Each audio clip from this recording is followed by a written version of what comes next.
राष्ट्रवादी अजित पवार गटाचे पुणे शहराध्यक्ष दीपक मानकर विरोधात बनावट कागदपत्रे सादर करून पोलिसांची दिशाभूल केल्याप्रकरणी समर्थ पोलीस ठाण्यात गुन्हा दाखल करण्यात आला। अजित पवार पुण्याचे पालकमंत्री असताना त्यांच्या पक्षाच्या शहराध्यक्षावर पोलिसांनी गुन्हा दाखल झाल्याने हा चर्चेचा विषय आहे।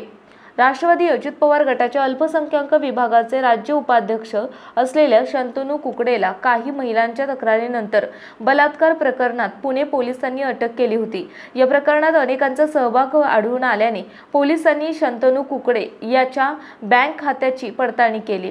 त्यावेळी शंतनू कुकडे आणि दीपक मानकर यांच्यात 1 कोटी रुपयांची देवाणघेवाण झाल्याचं आढळून आलं होतं।